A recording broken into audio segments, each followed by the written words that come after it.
हाँ जी, नमस्कार, good morning. कैसे हैं आप लोग सभी? गुड इवनिंग कह लो, गुड मॉर्निंग कह लो, एक ही बात है। जब आप दिन में पहली बार किसी से मिलें तो आप गुड मॉर्निंग बोल सकते हैं, लेकिन कई लोग हमारे एप्लीकेशन वाले होंगे, उन्हें गुड इवनिंग।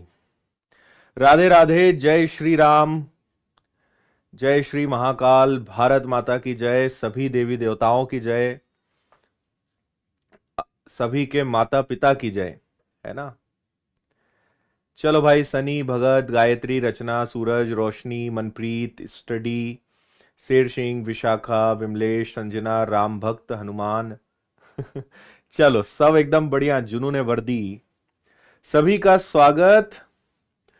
आज हम लोग पढ़ने वाले हैं प्रतिशत, और प्रतिशत के अंतर्गत क्या पढ़ने वाले हैं? आय, व्यय और बचत, इनकम, एक्सपेंडिचर और सेविंग। इससे जुड़े हुए सारे सवाल करेंगे, सारे टाइप के क्वेश्चन करेंगे, और पूरा सेशन आज देखिएगा। हर प्रकार के प्रश्नों को मैंने इंक्लूड करने का प्रयास किया है। अगर कोई सा टाइप बच जाएगा तो हम किसी दिन और एक क्लास करके, और इसके जो कुछ टाइप्स बचेंगे, क्योंकि सारे टाइप्स भी एक ही बार में पूरे नहीं हो सकते हैं, लेकिन हमने वो टाइप्स उठाए जो आजकल सबसे ज्यादा पूछे जा रहे हैं, और लगेगा तो इसका एक और पार्ट कभी हम रख के और डिटेल में इसको समझ लेंगे। तो आपको पता है कि कल हमने सिंप्लीफिकेशन पढ़ा था, यानी सरलीकरण पढ़ा था। आज हमारा डे 2 है ना। 75 डेज चैलेंज जैसा हमने चैलेंज ले लिया है ना। तो आज हमारा प्रतिशत चैप्टर का आय, व्यय और बचत को उड़ाने का टारगेट है। जैसा आपको पता है कि इस क्लास में हम रोज एक टारगेट लेते हैं, बेसिक से पढ़ते हैं, टाइप वाइज पढ़ते हैं, मोस्ट इंपॉर्टेंट क्वेश्चंस और टाइप्स लेते हैं, जीरो लेवल से शुरू करते हैं, क्लास के नोट्स भी मिलते हैं, और सभी परीक्षाओं के पीवाईक्यू को समावेश करके पढ़ते हैं। तो बहुत मजा आएगा आपको इस सेशन में। और कल हमारी सिंप्लीफिकेशन की क्लास हुई थी, अगर आपने नहीं देखा है तो इस क्लास को जरूर देखिएगा। सिंप्लीफिकेशन बाय आदित्य पटेल आप सर्च करेंगे, क्लास आपको मिल जाएगी। और दो वीडियोस जो आप सबको जरूर देखना चाहिए डिजिटल सम के, तो आप जैसे ही लिखेंगे डिजिटल सम बाय आदित्य पटेल, ये दोनों वीडियोस आएंगे हमारे, और ये 6 लाख से ज्यादा विद्यार्थी इस वीडियो को देख चुके हैं। आपको भी देखना चाहिए, 2 पार्ट में है, जरूर देखिए, बहुत फायदा आपको इससे मिलेगा। चले भाई, तो एक मिनट, कुछ गड़बड़ हो गया क्या यहाँ पे? 6 7 9 क्या हो गया है? अरे यार, इसमें कुछ गड़बड़ हुई है क्या?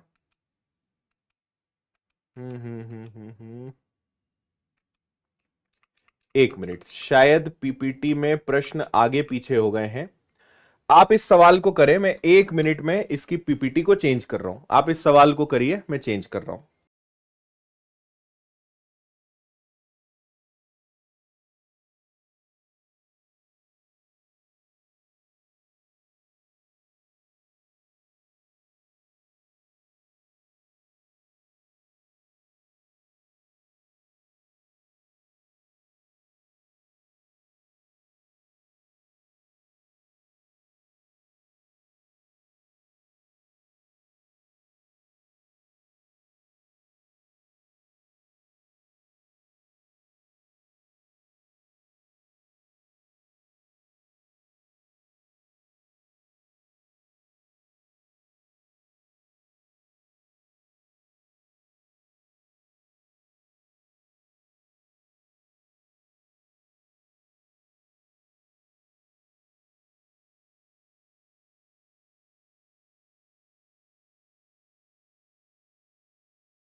थोड़ा सा पीपीटी में शायद कुछ चेंज हो गया था, तो मैंने अब सही वाली पीपीटी लगा ली है। 1 मिनट में वो लोड हो जाएगी, और उसके बाद मैंने एक्चुअली टाइप 1, टाइप 2, टाइप 3 सारे लिखे थे, तो मैंने अपने लेवल पे थोड़ा एडिट करा, तो मुझे लगता है उस कारण थोड़ा गड़बड़ हुआ है मामला। तो मैं आज की क्लास में अलग से लिख दूंगा। बाकी रोज आपको अब इस तरीके से proper type 1, type 2, type 3, type 4 और इनके नाम भी लिखे हुए मिलेंगे कि टाइप 1 में भी क्या, टाइप 2 में भी क्या, तो वो भी हमारा डेली चलेगा। चलिए, अब हमारे सामने सही वाली पीपीटी आ चुकी है ना। तो आपके सामने पहला सवाल आपको यहां पे दिख रहा है। मुझे आज हर क्वेश्चन के आगे अलग अलग लिखना पड़ेगा, तो आज आप ऐसे काम चला लो। टाइप 1 हमारा है, पर पहले थोड़ा सा बेसिक समझ लेते हैं इस चैप्टर का, है ना, कि इसमें आखिर होता क्या है। देखिए, 3 चीजें होती है हमारे पास। एक होता है आय, और आय हमेशा 2 चीजों से मिलकर बनती है, व्यय और बचत। इंग्लिश में हम इसको कहते हैं कि इनकम हमेशा 2 चीजों से मिलकर बनती है, एक है एक्सपेंडिचर और दूसरा है आपका सेविंग्स। क्लियर? 2 चीजें आपकी हमेशा रहेंगी, आय और बचत।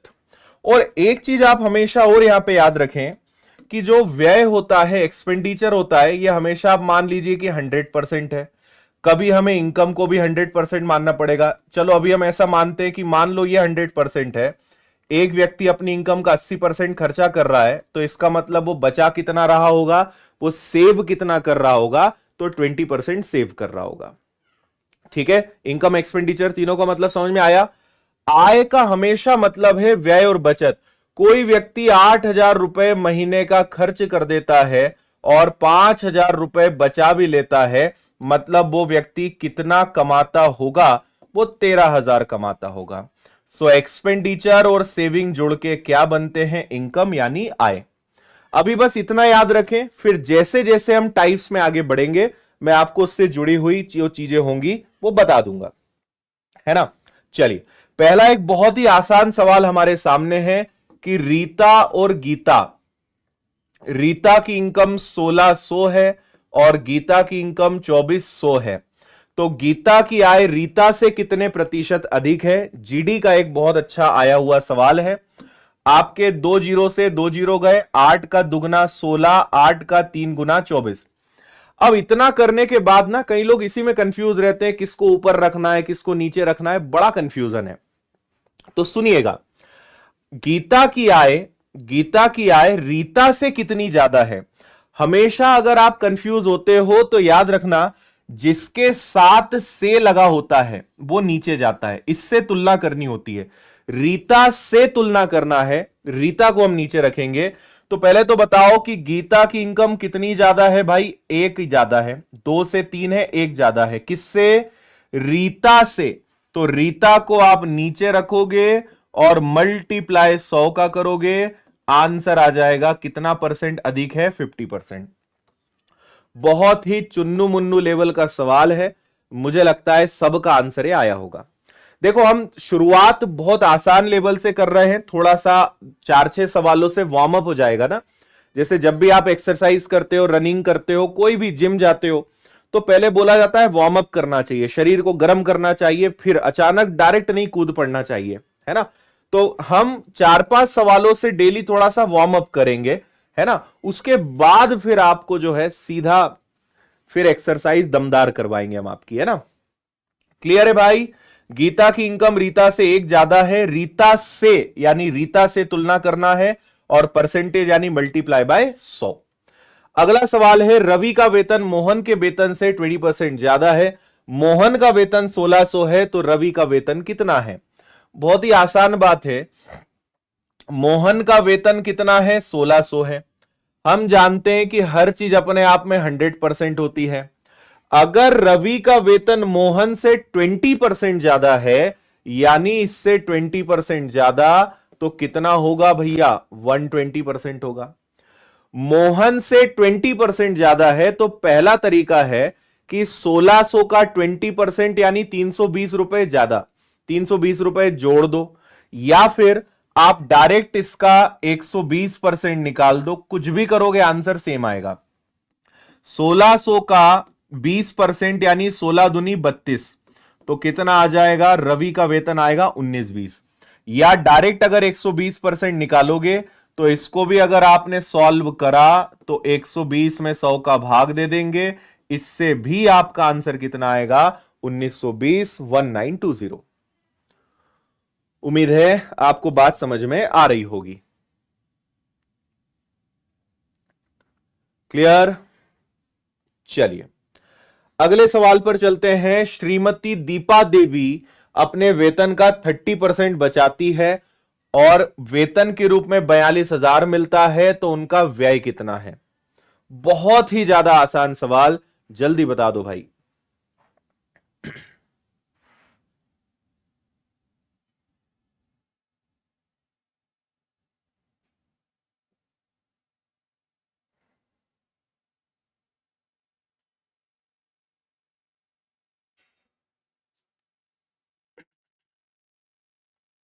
हाँ, डिजिटल सम से भी हो जाएगा, जहां लगेगा वहां डिजिटल सम लगाएंगे अपन लोग। अभी डिजिटल सम वाले बाबा को याद करने की फिलहाल जरूरत नहीं है अपने को, अभी नॉर्मली कर लो इनको। Very good. देखो भाई, 42,000 रुपए महीने का ये कमाते हैं। कोई व्यक्ति अगर अपनी इनकम का 30% बचाता है, यानी खर्चा कितना करता होगा? 70%। हाँ या ना? तो आपके 2 जीरो से 2 जीरो गए, 2 जीरो आपने लगा दिए, 7 का दुगना 14, 28 और 1 29। तो उनका खर्चा कितना होगा? उनका खर्चा होगा 29,400, 29400। क्लियर? चलिए, रीता का वेतन संगीता के वेतन से 25% अधिक है। संगीता का वेतन रीता से कितना कम है? एक रीता है, एक संगीता है। पहला तरीका यह हो सकता है कि 25% का मतलब होता है 1/4, है ना? जिनको नहीं पता है उनके लिए मैं बता रहा हूं कि अगर 1/4 है, कभी आपसे बोले अधिक है, कभी बोलेंगे वृद्धि कर दी, कभी बोलेंगे कम है, कभी बोलेंगे कमी कर दी, है ना? वृद्धि होगी तो 4 में हमेशा 1 जुड़ेगा, कमी होगी तो 4 में से हमेशा 1 घटेगा। कोई चीज अधिक है तो 4 से बढ़ के वो 5 हो जाएगा। कोई चीज कम है तो 4 से 1 कम होके वो क्या हो जाएगा? 4 से 1 कम होके वो 3 हो जाएगा। 4 पे 1 बढ़ सकता है या 4 पे 1 कम हो सकता है। बहुत लॉजिकल और सिंपल बात है ना? तो रीता का वेतन संगीता से 25% ज्यादा है। अगर संगीता की कमाई 4 है तो रीता उससे 1 ज्यादा ही कमा रही है, यानी 5 कमा रही है। या तो ऐसे कर लो, अगर आपको यह नहीं आता है तो 100 मान के कर लो कि माना संगीता की कमाई 100 रुपए है, तो ये 20% ज्यादा कमाती है, 120 हो गया। तो 20 से कटेगा 5 बार, 20 से 25 से, सॉरी 25% है, 25% है, 25 से कटेगा 5 बार, 25 से कटेगा 4 बार। तो ऐसे भी कर सकते हो। अब बोला है संगीता का वेतन रीता से कितना कम है। मैंने आपको थोड़ी देर पहले ही कहा था, जिसके आगे से लगता है वो नीचे जाएगा। रीता से कितना कम है? 1 कम है भैया, यानी 1 कम है 5 पर, 20% कम है, 20% इज द आंसर। ये सिलेक्शन पोस्ट है जो आपको, आप में से कई सारे लोग जानते नहीं होंगे। एसएससी हर साल इसका भी एग्जाम निकालता है और आज 1 फरवरी को इसका नोटिफिकेशन भी आना है। तो हो सकता है कि इस क्लास के चलते चलते इसका नोटिफिकेशन आ जाए या इस क्लास के बाद आए। तो आज इसका नोटिफिकेशन आएगा। अगर आपने कभी इस वैकेंसी के बारे में नहीं सुना है तो आज जब वैकेंसी आ जाएगी तो मैं वीडियो डालूंगा, इसका वीडियो देखना। आप बोलोगे अरे ये तो हमें पता ही नहीं था आज तक कि ये भी एक अच्छा मौका हमारे पास होता है। तो वैकेंसी आने पे वीडियो में डालूंगा, उसको देखना। अभी इसके बारे में और ज्यादा चर्चा नहीं करते हम। बाकी बहुत अच्छी एग्जाम है, देनी चाहिए आपको। राम की आय श्याम की आय से 80% अधिक है। श्याम की आय घनश्याम की आय से 50% अधिक है। 1 हो गए हमारे राम, 1 हो गए हमारे श्याम और 1 हो गए हमारे घनश्याम। ठीक है भाई, 2 तरीके यहां पे होते हैं। या तो आप इसको रेशो से कर सकते हो, या तो आप इसको अनुपात से कर सकते हो, और अगर अनुपात से नहीं करना है तो आप डायरेक्ट भी कर सकते हो। ऐसे सवालों में मैं हमेशा यह कहता हूं कि आप डिपेंडेंसी पे जाओ। यहां से हमारा टाइप चेंज हो चुका है भाई, है ना? यहां पे आप नोट कर लेना, हमारा यहां से टाइप नंबर 2 आ चुका है ना? अब हम टाइप थोड़ा सा चेंज कर रहे हैं। राम डिपेंड है श्याम पे, श्याम डिपेंड है घनश्याम पे। तो आप शुरुआत कहां से करोगे? यहां से करोगे, है ना? तो आप इसको कुछ भी मान लो, जो इच्छा है मान लो। तो आपने कहा कि सर मैंने मान लिया इसको 100। श्याम की आय घनश्याम से 50% ज्यादा है। अगर ये 100 कमाता है तो ये 50 ज्यादा ही कमाएगा, यानी 150 कमाएगा। ठीक है, हमेशा लास्ट वाले व्यक्ति से, क्योंकि राम डिपेंड है श्याम पर, श्याम डिपेंड है घनश्याम पर, तो आखिरी वाले व्यक्ति को 100 मान लो, 5 मान लो, 1 मान लो, 10 मान लो। जब भी मैं कभी भी आपसे कहूं मान लो, तो मानने का मतलब होता है कोई भी नंबर मान लो, आंसर कभी अलग नहीं आ सकता। आप बोलोगे सर मेरी 200 मानने की इच्छा है, मान लो, 500 मानने की इच्छा है, मान लो, आंसर कभी अलग आ ही नहीं सकता, चाहे कुछ मान लो। ठीक है। राम की आय श्याम से 80% ज्यादा है।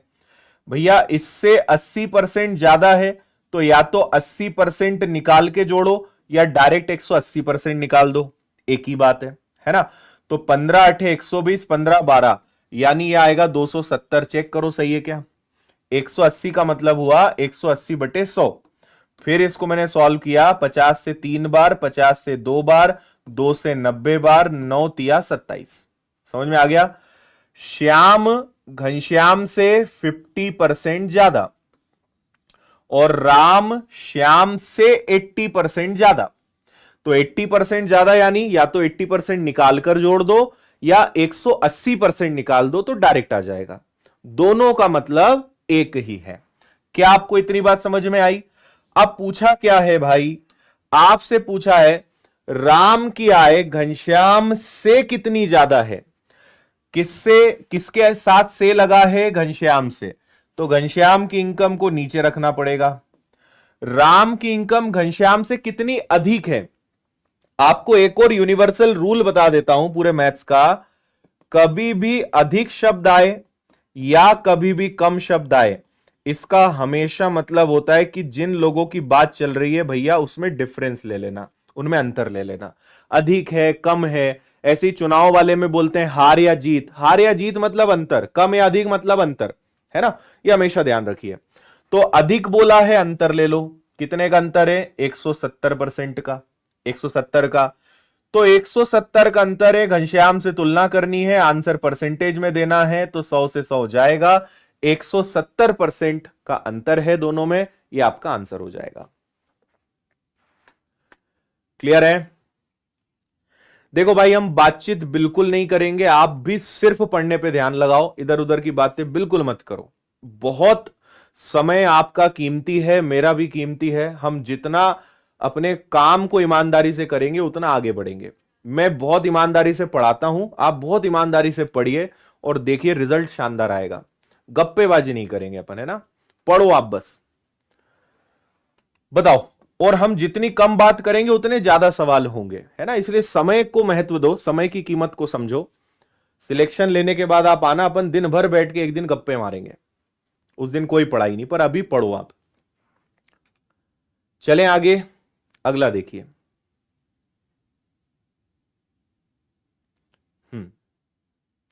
जिन्होंने अभी तक लाइक के बटन को नहीं दबाया है, दबा डालो लाइक के बटन को।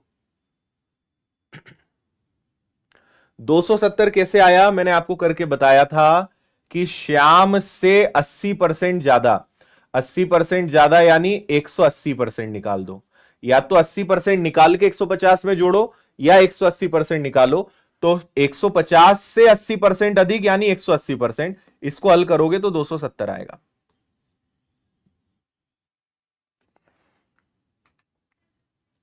हाँ,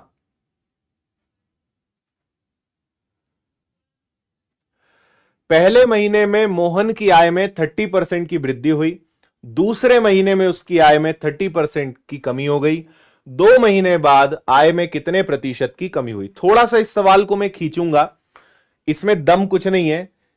3 तिया 9, आंसर इसका 9 आ जाएगा, 9% की कमी। ये हो गया सॉल्व।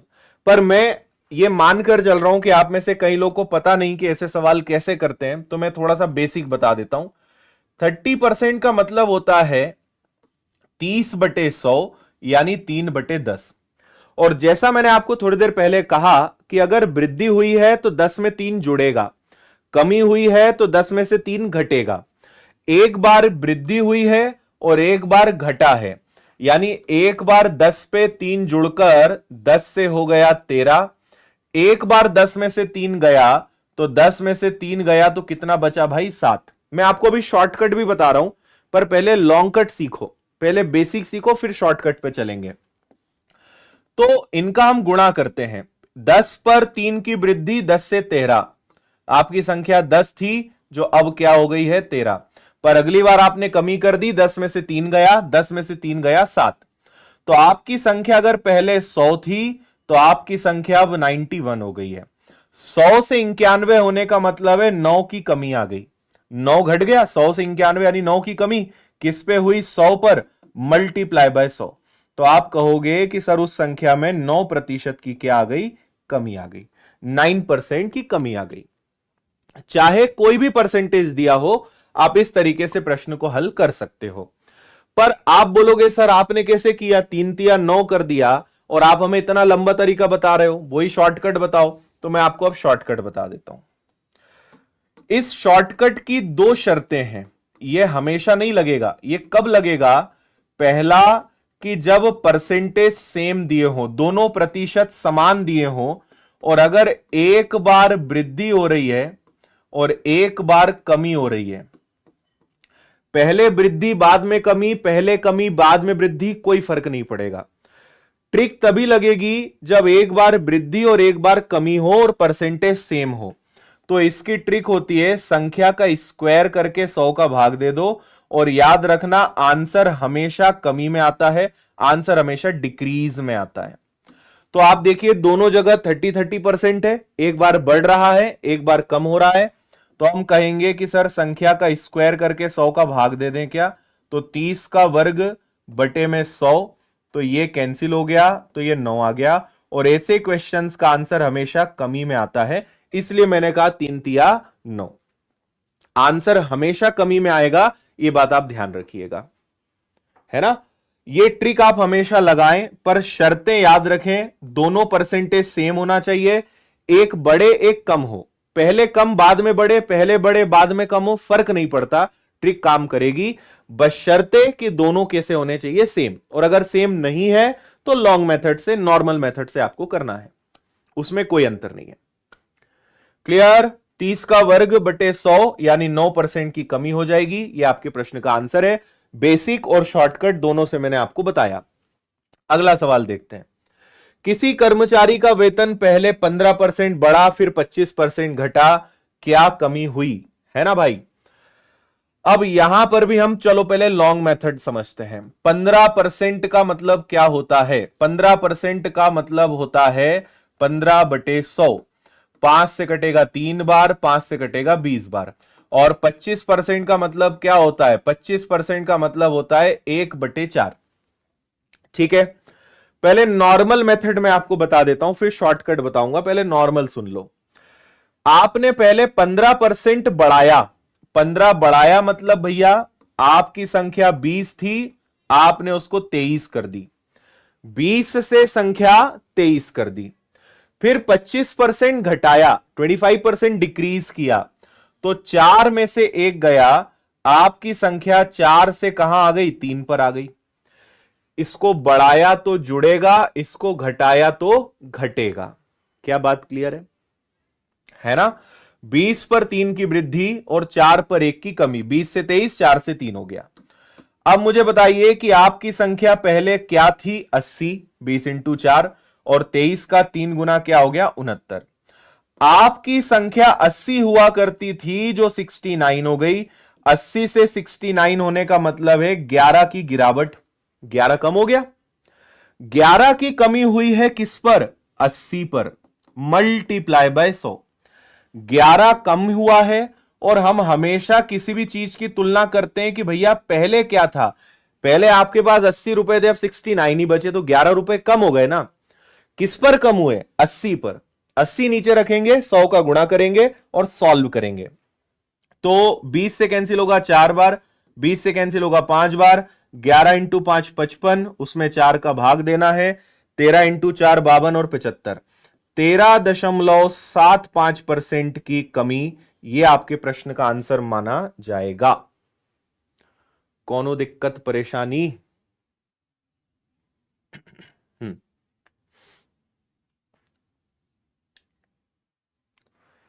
ए वाला आएगा ना, 12.75।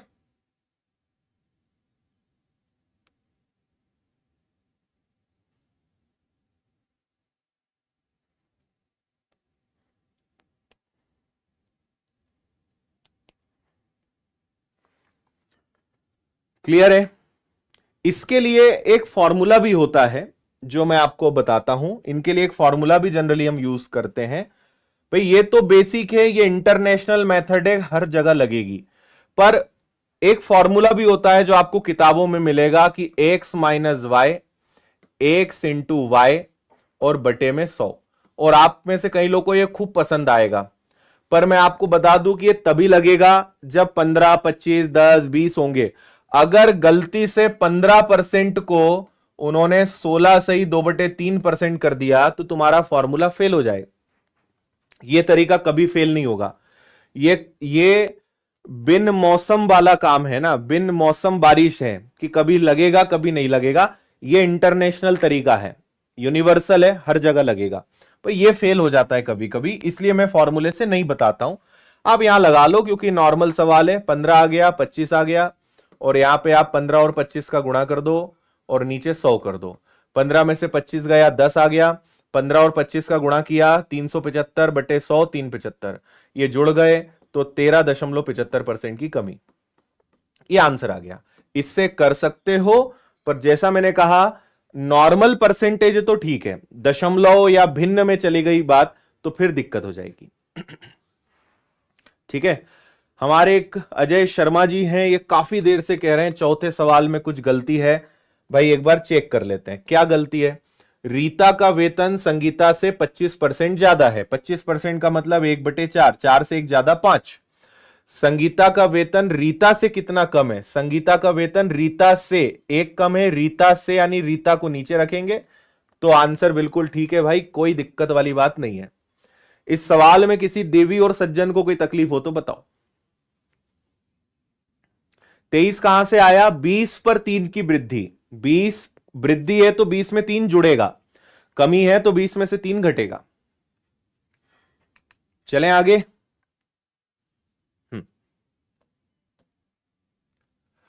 3 वर्ष पहले रमन का वेतन 45,000 था। उसके वेतन में पहले, दूसरे, तीसरे वर्ष में 10%, A%, 20% की वृद्धि हुई और रमन का जो वेतन है वो 83,160 हो गया। तो ए का मान क्या है? देखिए हम कैसे करते हैं इस प्रकार के सवालों को कि रमन का आज वेतन कितना है भाई? 45,000 है। पहले साल 10% की वृद्धि हुई। 10% की वृद्धि यानी 10/100, 1/10 वृद्धि हुई है। 10 में 1 जुड़ेगा तो ये क्या बनेगा? 11/10। दूसरे साल A% की वृद्धि हुई। अब हमें तो पता ही नहीं है क्या है ना, तो लिख लेते हैं कि भाई यहां पे कुछ A और B आएगा, पता नहीं वो क्या आएगा, A B X Y कुछ भी लिख लो। तीसरे साल 20% की वृद्धि हुई। 20% की वृद्धि का मतलब होता है 1/5, 5 पर 1 की वृद्धि होगी, 5 से 1 बढ़ के 6 हो गया। और तीनों साल की वृद्धि होने के बाद क्या बचेगा, क्या बन जाएगा? 83,160। ये लिखने का तरीका आपको समझ में आया कि नहीं आया, ये बताओ।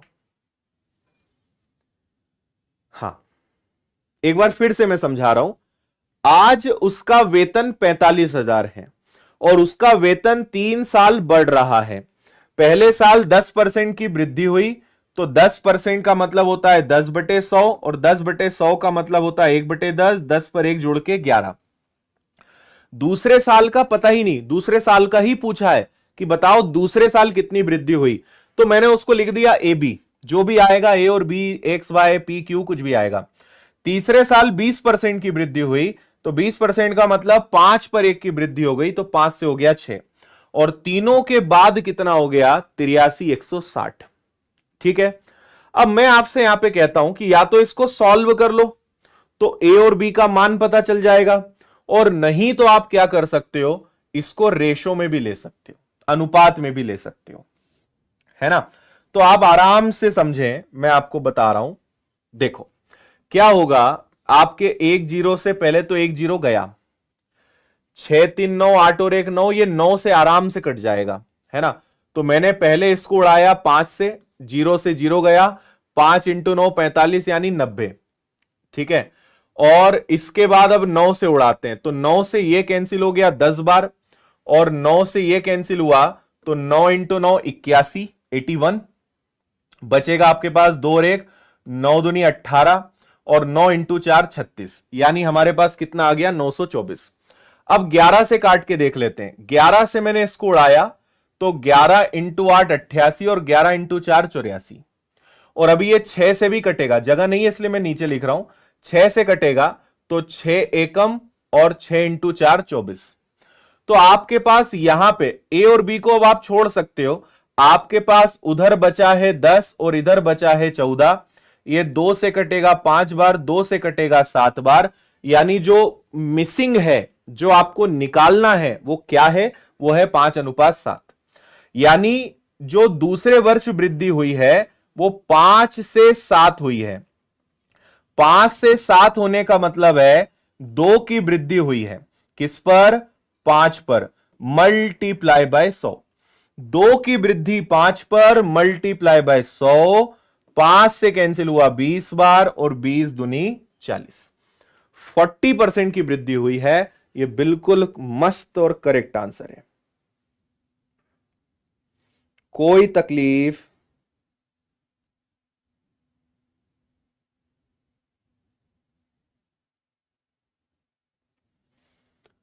आया मजा? फिर से बता देता हूं मैं, कोई दिक्कत नहीं है, आराम से समझो आप।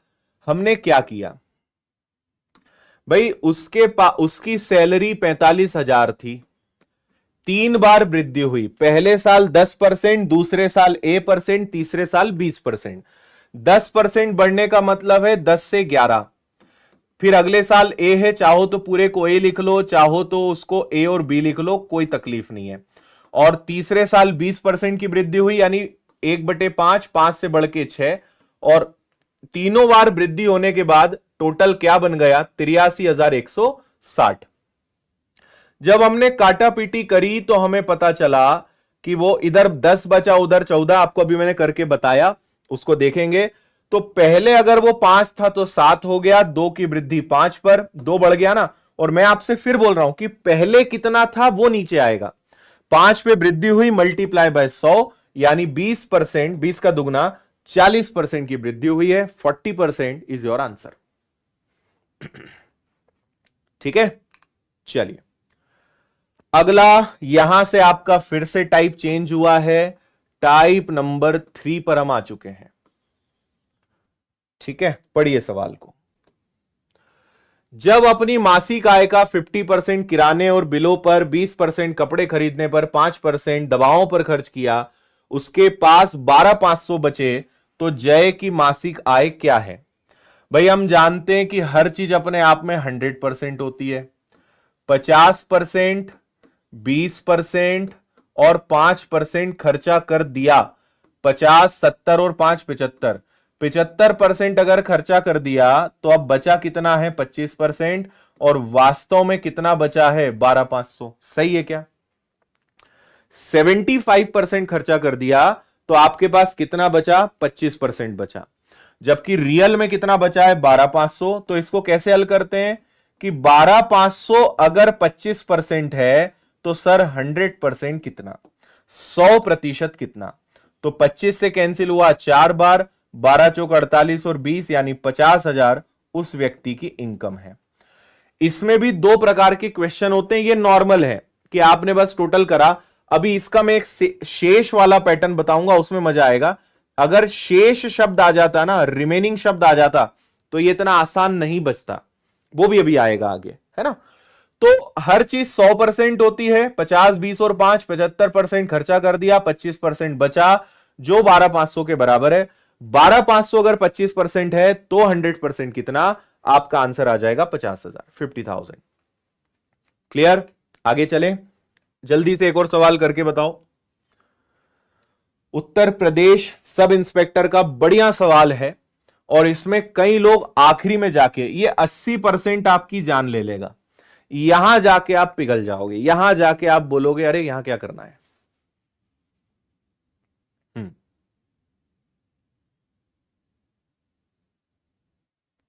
ठीक है राधे कुमार, भावनाओं को समझो उस प्रश्न की।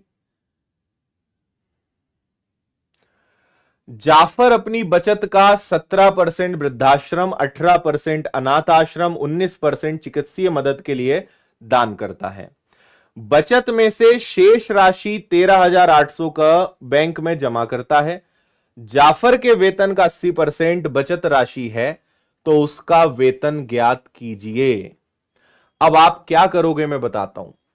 17%, 18% और 19% को जोड़ दो, तो 17 प्लस 18 प्लस 19 यानी 54%, है ना। अगर वो 54% का दान कर देता है तो भाई बचाता कितना है, 46% बचाता है। और बचत में से 13,800 को बैंक में जमा कर रहा है।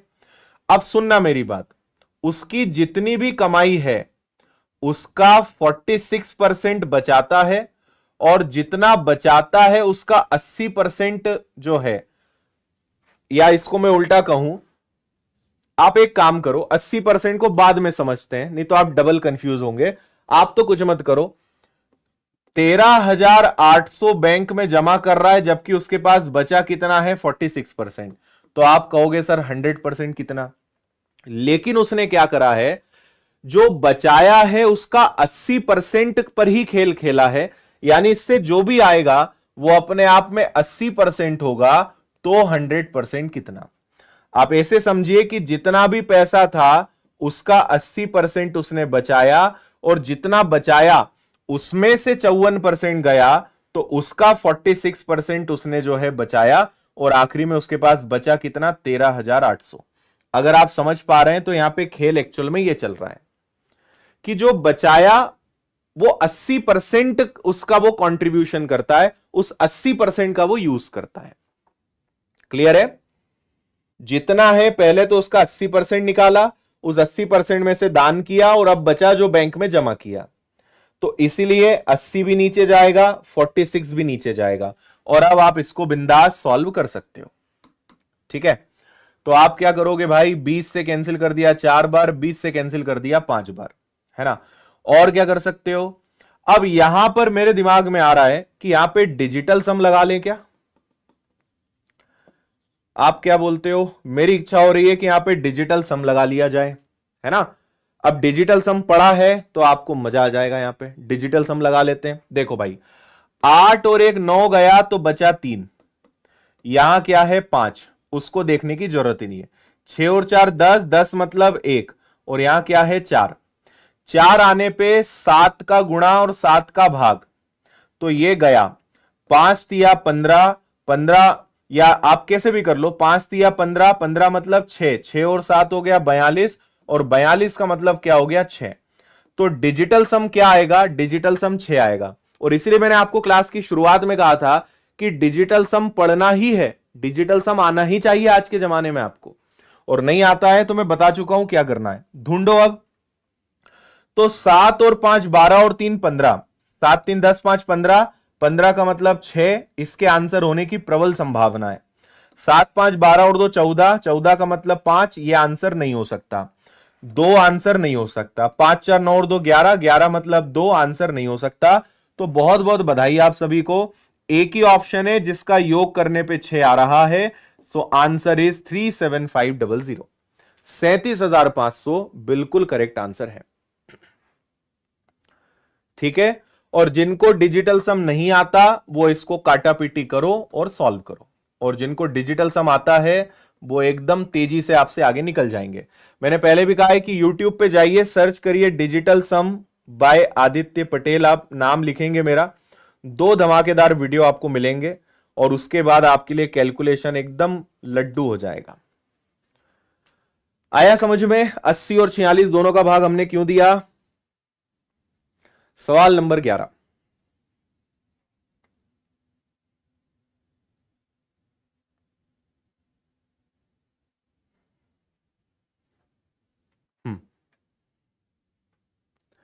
वीर अपनी मासिक आय का 15% किराए पर और शेष का, चलो भैया यहां से आपका फिर टाइप चेंज हुआ है। हमारा कौन सा टाइप था, टाइप 3 है।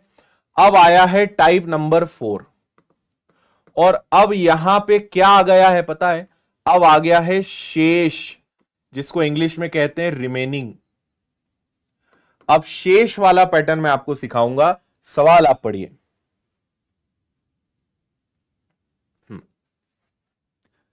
पीडीएफ इसकी मिलेगी आपको टेलीग्राम पर, टेलीग्राम द विनर्स इंस्टीट्यूट, वहां पे पीडीएफ मिलेगी। डिस्क्रिप्शन में लिंक है, आखिरी में सब बता दूंगा मैं। अगर दो ऑप्शन का डिजिटल सम सेम हो तो अंजलि जी इसलिए आपको डिजिटल सम की क्लास पढ़नी पड़ेगी, इसका जवाब आपको वहीं मिलेगा। क्या बात है भाई, वाई पवार, रीना बैरागी, भदौरिया जी, इन लोगों ने आंसर भी दे दिया। देखो, वीर अपनी मासिक आय का 15% किराए पर, शेष का 60% गृह कार्यों पर खर्च करता है। मैं आपको एक बहुत कमाल की ट्रिक बता रहा हूं, आप हमेशा ध्यान रखना, जब भी शेष आए तो आप शेष ही लो। 15% किराए पर दे दिया, शेष का 60% गृह कार्यों पर खर्चा किया और इतना बचाया। मेरी बात फिर से ध्यान से सुन लेना, जब भी शेष आए तो शेष ही यूज करना है। अगर हम जानते हैं कि हर चीज अपने आप में 100% होती है, 15% गया तो भाई बचा कितना, 85%। 100 में से 15 गया, फिर बचे हुए का 60 गया, तो 100 में से 60 गया तो भाई बचा कितना, 40%। और जब भी शेष वाले सवाल आते हैं तो जो शेष बचेगा वो अपने काम का। ठीक है, मुझे नहीं पता कि उसकी कमाई कितनी थी, 15 गया तो भाई कितना बचा, 85%। फिर बचे हुए का 60 गया तो कितना बचा, 40%। जबकि रियल में कितना बचा है, 2210। जो इसको सॉल्व कर लेगा उसका आंसर आ जाएगा। ठीक है, 8 5 13, 13 इंटू 4। अब मैं क्या करूंगा, चलो इसको ऐसे कर लेते हैं, 2210 है, 85 भी नीचे जाएगा, 40 भी नीचे जाएगा, और परसेंटेज के 2 बार 100 यहां जाएंगे, है ना। 85 नीचे, 40 नीचे, परसेंटेज के 100 ऊपर। इच्छा है तो डिजिटल सम लगा लो, क्योंकि सारे ऑप्शन अलग अलग हैं। तो आप और हम मिलके फिर से डिजिटल सम के माध्यम से सवाल को फोड़ के रख देते हैं। आ जाओ, और डिजिटल सम ऐसे ही लगा लगा के ही सीखोगे, आप प्रैक्टिस करके ही सीखोगे। कई लोग की आदत होती है, वो डरते हैं कि अरे डिजिटल सम लगाएंगे गलत हो गया, तो जब तक आदत में नहीं लाओगे तब तक वो सही भी नहीं होगा। देखो, 2 और 2 4 और 1 5, 8 5 13, 13 मतलब 4, यहां पे फिर से कितना आ गया, 4, और कुछ है ही नहीं। तो 4 और 4 कितना हो गया, ये 5 है, 4 और 4 16, 16 मतलब 7, 7 मतलब 4 का गुणा 4 का भाग, 5 और 4 20, 20 मतलब 2। जिसका डिजिटल सम 2 है वो आंसर है। 8 हो नहीं सकता, 7 हो नहीं सकता, 7 और 5 12, 12 का मतलब 3 नहीं हो सकता, 6 और 5 11, 11 का मतलब 2 बिल्कुल हो सकता है। 6500 आपका आंसर है। 6500 is the right answer. Shyam Shah कह रहे हैं सर थोड़ा फास्ट कराइए। श्याम, सबको लेकर चलना है भाई, है ना। अगर सब बोल देंगे कि नहीं स्पीड कम है, स्पीड बढ़ाओ, तो मैं बढ़ा लेता हूं। आप बताओ, स्पीड बढ़ानी है क्या? क्योंकि हम सबको लेकर चल रहे हैं ना, तो मुझे लगता है कि स्पीड ठीक है, पर आप बोलोगे कि नहीं स्लो है तो मैं बढ़ा देता हूं, मुझे कोई दिक्कत नहीं है। आया समझ में डिजिटल सम? मैं आपको बता रहा हूं, आप डिजिटल सम को अपनी आदत में तो लाओ। आप पाओगे कि 10 में से 5 सवाल तो डिजिटल सम से ही हो जाते हैं, और आप बोलोगे यार बेवजह गधों जैसी मेहनत करते थे, जरूरत ही नहीं है, वैसे ही आंसर आ रहा है।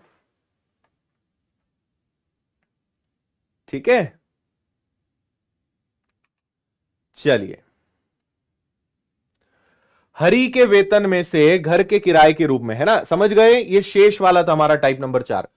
15% की कटौती करी। जहां पे शेष शब्द दिख जाए मतलब अपने को शेष वाली ट्रिक लगा देनी है। तो हमारे हरि भाई साहब ने 15% दे दिया, तो बचा कितना, 85। फिर 20% बच्चों पर खर्चा करा तो बचा कितना, 80। फिर 10% चिकित्सा पे खर्च किया तो बचा कितना, 90। और ये हमारे काम का नहीं है, हमारे काम का है जो बचा, और आखिरी में कितना बचा, आखिरी में बचा इतना। तो आपकी अगर आज्ञा हो तो क्या मैं डायरेक्ट लिख दूं, 42,840 है, ये सब नीचे जाएंगे, 85 भी नीचे जाएगा, 80 भी नीचे जाएगा, 90 भी नीचे जाएगा, और यहां पे 100 का गुणा कितनी बार होगा, 3 बार होगा। ठीक है, अब यहां एक तकलीफ है, और वो तकलीफ क्या है कि जब नीचे 9 आता है तो डिजिटल सम नहीं लगता। है ना। अब क्या करें भाई, अब आपको पूरा पूरा सॉल्व करने के अलावा कोई तरीका नहीं है, काटा पीटी करो फटाफट कट जाएगा। डिजिटल सम लगाने की गलती मत करना, अगर नीचे 9 आ जाए तो डिजिटल सम बड़ा ही रिस्की होता है, तो डिजिटल सम ना लगाएं, नॉर्मल तरीके से इसको सॉल्व करें और खुश रहें।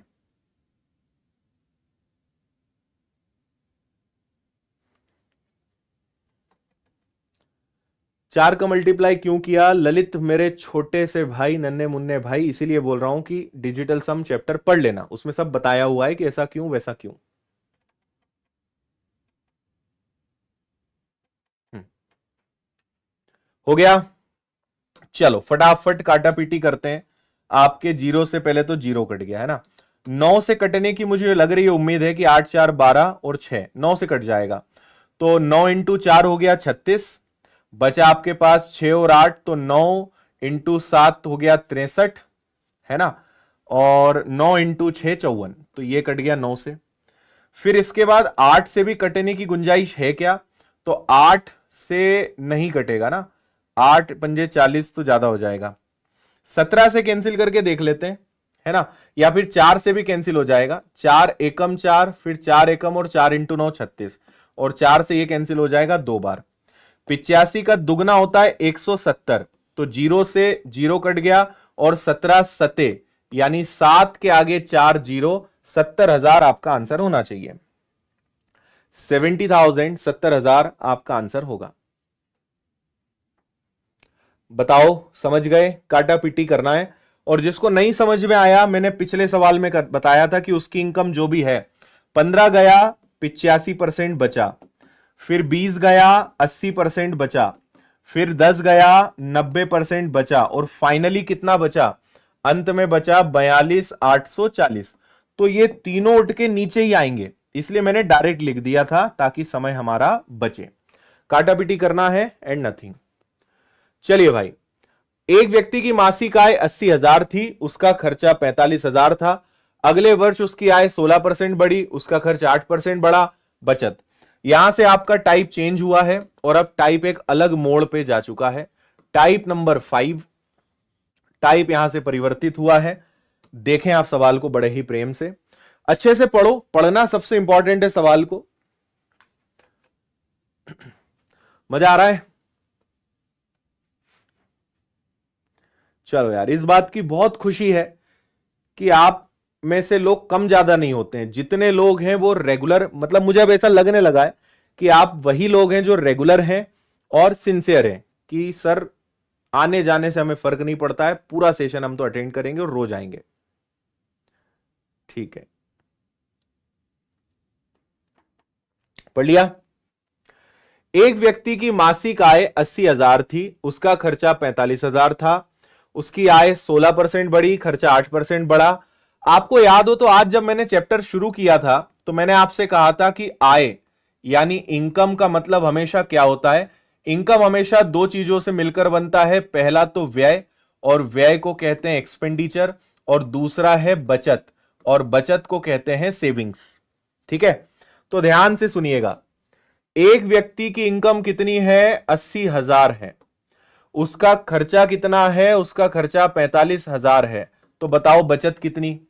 यार 80,000 में से 45,000 कोई खर्चा करेगा तो क्या 35,000 नहीं बचाएगा, कौन सी बड़ी बात है ना, 80,000 में से 45,000 गया, 35,000 बचा। ठीक है, अब बात सुनो आगे, उसकी आय में 16% की वृद्धि हुई, उसकी इनकम में 16% की वृद्धि हुई, तो आपको मैं करके बता रहा हूं, हर बार नहीं बताऊंगा मैं, है ना। 80,000 का 16% कितना होता है भाई, 16 इंटू 8 128 होता है क्या, तो उसकी इनकम कितनी बढ़ गई, उसकी इनकम 12,800 बढ़ गई। 12,800 को मुझे जोड़ना चाहिए पर मैं नहीं जोड़ रहा हूं, समझ में आया, बस देखते जाओ, अभी बहुत मजा आएगा। हम केवल वृद्धि ले रहे हैं, एक्चुअल में उसकी इनकम क्या हो गई कि भैया 80,000 पहले थी और 12,800 जुड़ गई, तो वो 92,800 हो गई। इतनी बात समझ में आई आपको, पर मैं वृद्धि ले रहा हूं बस। उसका खर्चा 8% बढ़ गया, उसका खर्चा 8% बढ़ गया, तो 45,000 का 8% कितना होता है? 45,000 का 8% होता है 8×5 = 40 और 32 और 4 = 36, यानी 3600। अब एक बात समझो, टोटल वृद्धि हुई है 12,800 की, उसमें से खर्चे में वृद्धि हुई है 3600 की। अब जो बचा वो कहां आएगा? वो बचत में ही वृद्धि हुई होगी, है ना भाई। टोटल 12,800 रुपए का अंतर आ रहा है। अगर 3600 रुपए व्यय एक्सपेंडिचर पे बढ़ रहे हैं, तो जो बचा वो बचत पे बढ़ेगा, है ना, सेविंग्स पे। तो 12,800 में से 3600 घटाओ, 8 में से 6 गया तो बचा 2, 12 में से 3 गया तो बचा 9, है या ना। मतलब यहां पे कितने की वृद्धि हुई है? 9200 की। तो उसकी बचत 35,000 थी और उस पे 9,200 की वृद्धि हुई है, मल्टीप्लाई बाय 100। गुणा करेंगे हम 100 का, 3 जीरो से आपके 3 जीरो गए, चाहो तो 5 से उड़ा दो, तो 5 एकम, 5 × 8 40, है ना, और 5 × 4 20, और 5 × 7 35। मैंने 5 से दोनों को उड़ा दिया, 7 का दुगना कर दिया 14, बचा 4 और 4, तो 7 × 7 तो ज्यादा हो जाएगा, 7 × 6 42। तो भाई 26 दशमलव कुछ कुछ वाला आंसर आएगा, और 26 दशमलव कुछ कुछ एक ही है।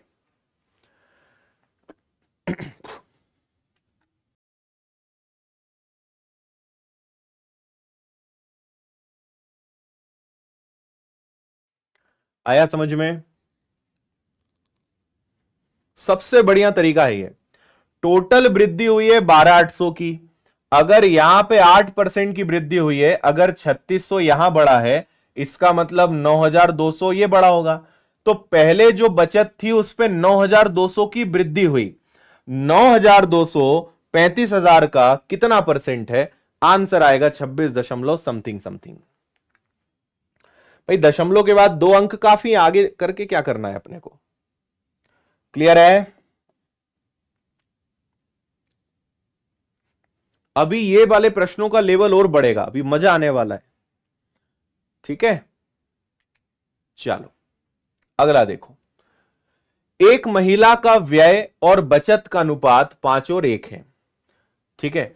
देखो कभी भी आपको ऐसे अगर अनुपात में दे देना कि भाई ये अनुपात है, ऐसा कुछ रेशो है, तो मैं हमेशा कहता हूं कि वहां पे कुछ मान लो, कोई वैल्यू मान लो।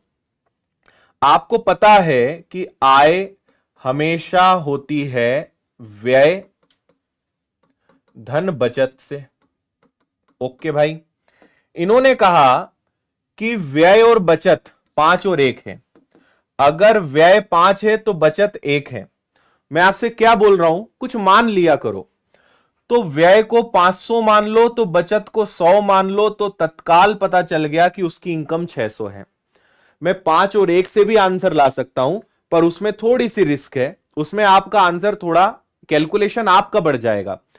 और जब मानने की बात हो तो मैं अपनी बात को फिर से रिपीट कर रहा हूं कि मानने में कुछ भी माना जा सकता है। मैं 50 और 10 ले लूं, 500 और 100 ले लूं, 5,000 और 1,000 ले लूं, 50,000 10,000 ले लूं, कोई फर्क नहीं पड़ता। जो चेंज करो दोनों में करो। 500 और 100 मान लिया। अब देखो आगे, इन्होंने बोला उसकी आय में 10% की वृद्धि हुई। आय में 10% की वृद्धि हुई, तो 600 का 10% अगर आपकी आज्ञा हो तो डायरेक्ट 60 लिख दूं। और उसके व्यय में 20% की वृद्धि हुई। व्यय में 20% की वृद्धि हुई, तो इसका 20% कितना हो जाएगा भाई? इसका 20% हो जाएगा 100। 500 का 20% कितना होगा? 100 होगा, है ना। तो अब यह बताओ कि यहां पे तो 10% की ही वृद्धि हुई, है ना। उसकी बचत में क्या परिवर्तन हुआ? अब बताओ क्या करोगे? ठीक है, उसकी बचत में क्या परिवर्तन हुआ? अब आप देखो, ये 100 बढ़ा, पर ये तो 60 है। इसका मतलब उसकी बचत में 40 की कमी आई होगी। 100 में से 40 जाएगा जब ही तो 60 आएगा।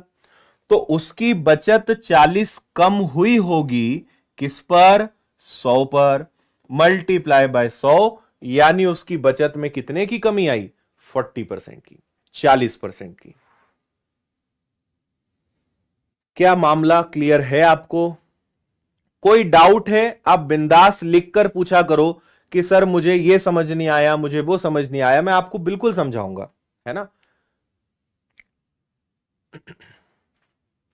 भाई सोचो, उसकी इनकम में 10% की वृद्धि हुई, 10% की वृद्धि मतलब कितना हो गया 60, पर 100 रुपए तो यहीं बढ़ गए।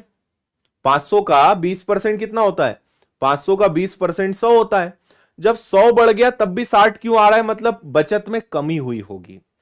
100 में से क्या घटाऊं कि 60 आ जाए? 40। तो यहां 40 की कमी हुई है, इसलिए तो माइनस में आ रहा है। तो 40 की कमी हुई है किस पर? बचत पर, जो पहले 100 थी। 40% की कमी आया। हम्म, दूर दूर तक कोई दिक्कत नहीं है, ये बढ़िया है। अब इसी सवाल को हमने थोड़ा सा और टफ कर दिया। ये सीजीएल मेंस का सवाल है, पर मैं आपको बता दूं कि ये मेंस का है, दिखने में टफ है, लेकिन ये जानता नहीं है कि ये किसके सामने खड़ा है।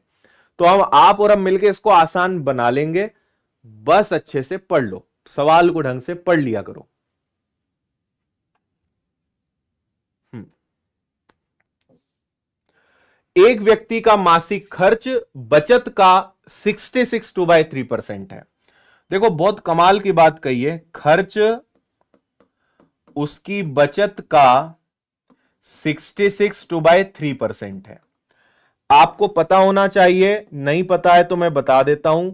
66/3% का मतलब होता है 2/3, 2/3, है ना। परसेंटेज में बेसिक हम पढ़ते हैं।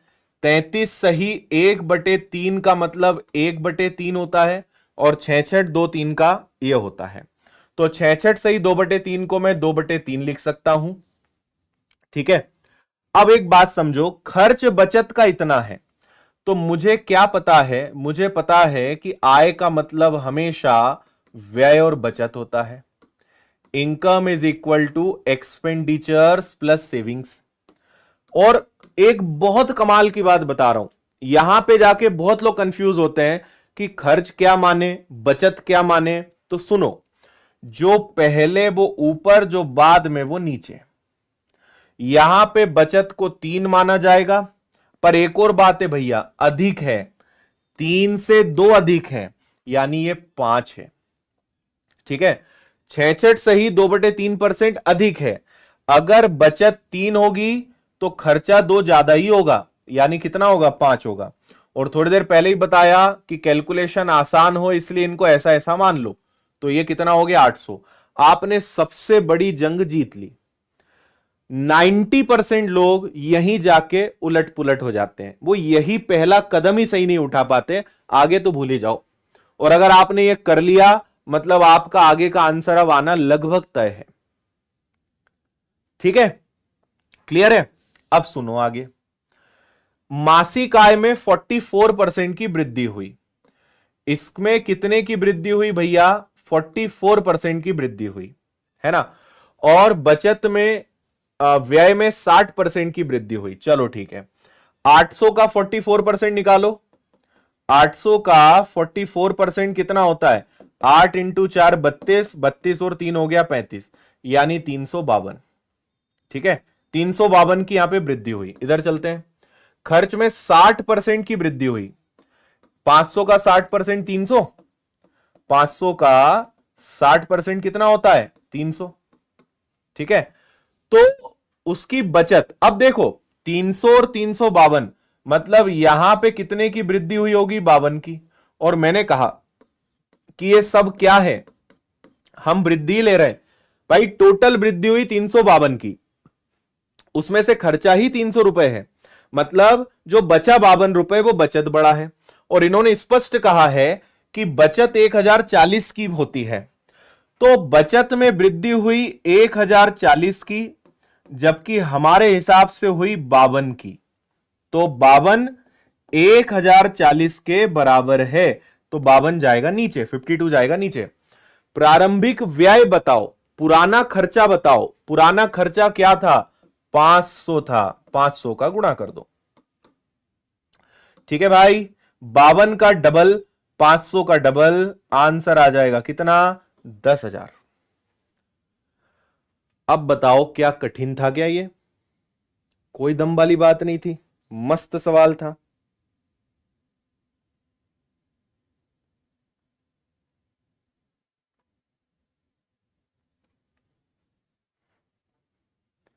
आया मजा?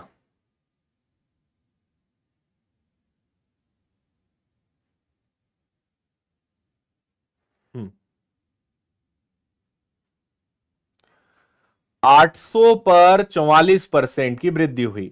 800 का 44% 352, यानी टोटल वृद्धि होनी चाहिए 352 की। व्यय में 60% की वृद्धि हुई, यानी व्यय में वृद्धि हुई 300 की।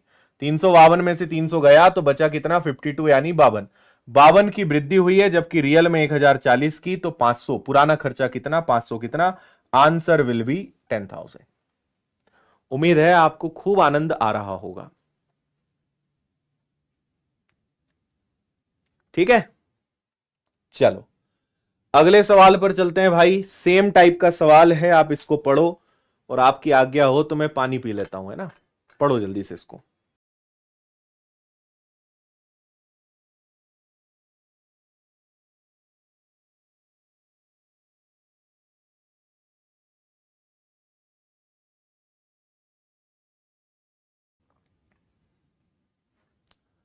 ऐसा लग रहा है कि आपको ये वाला कॉन्सेप्ट ज्यादा पसंद आया कि एक दिन एक प्रकार की चीज उठाओ और उसको फोड़ डालो, है ना? ए अपनी आय का 18% बचाता है। तो देखो, आपको समझाने के लिए लिख रहा हूं मैं कि आय का मतलब क्या होता है? व्यय धन बचत। इनकम का मतलब होता है एक्सपेंडिचर प्लस सेविंग्स। ठीक है भैया, अपनी आय का 18% बचाता है। अब कुछ मानना पड़ेगा, कुछ मानो। तो क्या मानोगे? 100 मानोगे। अपनी इनकम का 18% बचाता है, तो अगर कोई सज्जन 100 में से 18 बचाएगा तो क्या खर्चा 82 का करेगा? 100 में से 18 गया तो बचा कितना? 82। उसकी आय में 41% की वृद्धि हो गई, फिर भी वो उतना ही बचाता है। उसकी इनकम में 41% की वृद्धि हो गई, यानी अब वो 41 रुपए ज्यादा कमाने लगा। लेकिन उसकी बचत, देखो इन्होंने क्या कहा, अभी भी वो उतनी धनराशि बचा रहा है, मतलब उसकी बचत सेम है, यानी बचत में कोई चेंज नहीं आया। तो अगर इधर 41 की वृद्धि करी है, मतलब उसने खर्चे में भी 41 की वृद्धि करी होगी। भाषा को समझो, 50% आंसर है इसका। ठीक है, देखते से उड़ा दोगे आप। फिर से सुनो, आय बढ़ी 41%, बचत बढ़ी ही नहीं, बचत में नो चेंज, जीरो परिवर्तन। तो जो चेंज हुआ वो यही हुआ होगा। तो उसके खर्चे में कितने की वृद्धि हुई? उसके खर्चे में 41 की वृद्धि हुई। किस पर हुई? 82 पर। मल्टीप्लाई बाय 100, गुणा करेंगे 100 का। 41 से ये 2 बार कटेगा, 2 से 50 बार कटेगा। उसने अपने खर्चे में 50% की वृद्धि करी है। 50% इज योर आंसर। बताइए, समझे?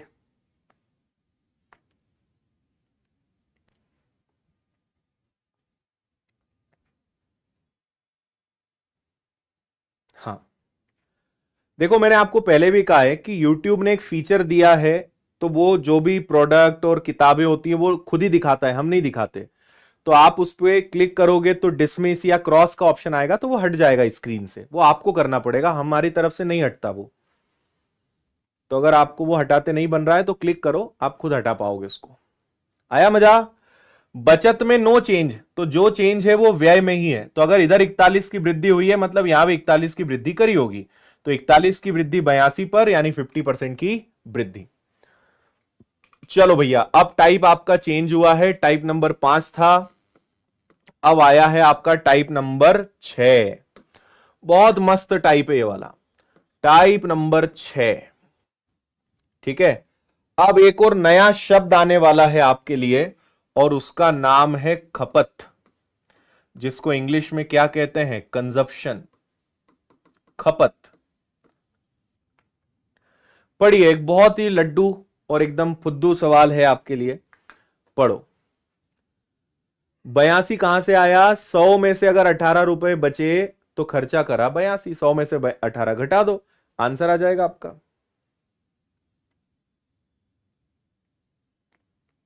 चलो मैं आपको पहले एक छोटी सी अलग चीज दिखाना चाहता था। एक छोटी सी चीज आपको दिखा देता हूं मेरे बाजू में। 3, 2, 1 गो।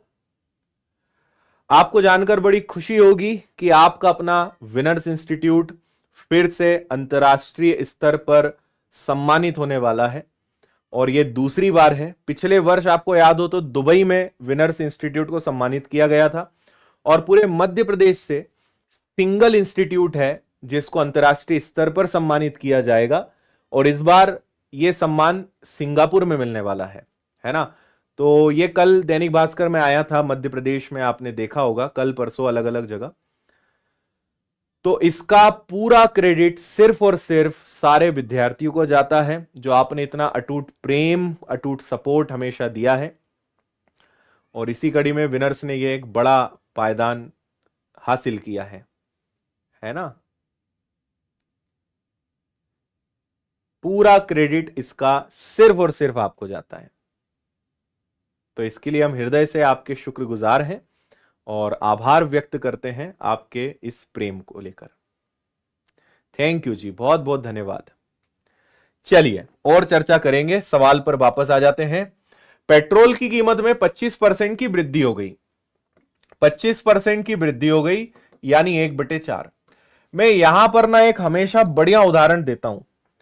आप में से कई लोग की आदत होगी, और आप क्या, मैं तो मेरी भी बात करता हूं, है ना। हम इंडियन लोग हैं और हमारी आदतें और हमारी जो सोच है वो सबसे हटके है। पेट्रोल का भाव चाहे जो हो, मैंने देखा है कि अक्सर लोगों की आदत है वो पेट्रोल पंप पे जाएंगे और बोलेंगे भाई 50 का पेट्रोल डाल दे, 100 का पेट्रोल डाल दे। पेट्रोल जब 40-50 रुपए लीटर था तब भी वो 100 का ही पेट्रोल डलाते थे। आज पेट्रोल का रेट 100 से ज्यादा हो गया, तब भी वो 100 का ही पेट्रोल डलाते। उन्हें फर्क नहीं पड़ता रेट क्या है, उन्हें फर्क पड़ता है आदत से। लगता है कि 100 रुपए ही तो डला रहे हैं, बस 100 का ही पेट्रोल डालना है। ये वही बात है, ठीक है। पेट्रोल के रेट में 25% की वृद्धि हो गई, है ना। आप पहले 100 का नोट देते थे, अब पेट्रोल पंप वाला बोल रहा है सर अब 125 का मिलेगा। जितना आप पहले लेते थे ना, पहले 1 लीटर 100 का था, आज से 1 लीटर 125 का हो गया, तो अब 125 रुपए निकालो। तो आप उसको कहोगे भाई देख, रेट तो हम देखते ही नहीं, रेट चाहे जो हो, अपना बजट फिक्स है, 100 रुपए का पेट्रोल डलेगा तो डलेगा, चाहे पेट्रोल का भाव कुछ भी हो, 1 बूंद आए या 1 लीटर आए, डलेगा तो 100 का ही। तो आप, वो बोल रहा है कि सर 100 की जगह 125 दो, आप बोल रहे हो नहीं 125 नहीं भाई, मैं तो 100 ही दूंगा तुझे। समझ में आई बात। तो आप बोल रहे हो कि तू तो 100 रुपए ले ले, जितना आ रहा है चलेगा, मैं उतना ही खपत समझ लूंगा, बजट नहीं बढ़ाऊंगा, पैसा ज्यादा नहीं दूंगा। आदत ज्यादा महत्वपूर्ण है हमारे लिए, है ना। तो पहले 25% की रेट में वृद्धि हुई, तो अगर पहले पेट्रोल का रेट 4 था तो अब कितना हो गया, 5 हो गया। पेट्रोल का रेट 4 से क्या हो गया मेरे भाई, 5 हो गया। 4 से हो गया 5। आप बोलोगे नहीं मैं 5 नहीं 4 ही दूंगा, तो 5 नहीं 4 दूंगा, यानी 1 की कमी किस पर, 5 पर, मल्टीप्लाई बाय 100। 5 से कटेगा, यानी आप अपनी खपत में कितने की कमी कर रहे हो, आप अपनी खपत में 20% की कमी कर रहे हो। You are decreasing your consumption by 20%। आया समझ में। यही शक्कर में होता है, यही तेल में होता है, यही घी में होता है, यही आटे में होता है, और यही दुख दर्द हर बेरोजगार का होता है। बेरोजगार का भी यही दुख दर्द है, शादीशुदा का भी यही दुख दर्द है। इसलिए पढ़ लो और इतना कमाओ कि रेट देखना ही ना पड़े, है ना। शक्कर से बताओ, शक्कर का भी उदाहरण है अपने पास, पर अभी नहीं, अभी पेट्रोल से काम चलाओ। समझ गए। 4 की चीज 5 की हो गई, आप बोल रहे हो नहीं 5 नहीं बेटा 4 ही दूंगा मैं। 1 रुपए कम, 5 पर मल्टीप्लाई बाय 100, 20%। जीडी 2023 का सवाल था ये। अब इसी प्रश्न में हम थोड़ी सी चीजों को और बढ़ा रहे हैं। एक पंखे की कीमत में 30% कम करने पर बिक्री 40% बढ़ जाती है, आय क्या है। यह सवाल चाहे जो भी दिख रहा हो, यह है कमी वृद्धि का ही, इंक्रीज डिक्रीज का ही है ये, है ना। 30% का मतलब क्या होता है, 30% का मतलब होता है 3/10, और 40% का मतलब होता है 40/100 यानी 2/5। कीमत 30% कम हो गई, 10 में से 3 गया। भाई पहले कीमत 10 थी, अब हो गई 7। उससे बिक्री बढ़ गई, बिक्री बढ़ गई 5 से 2, बिक्री 5 से हो गई कितनी, 7।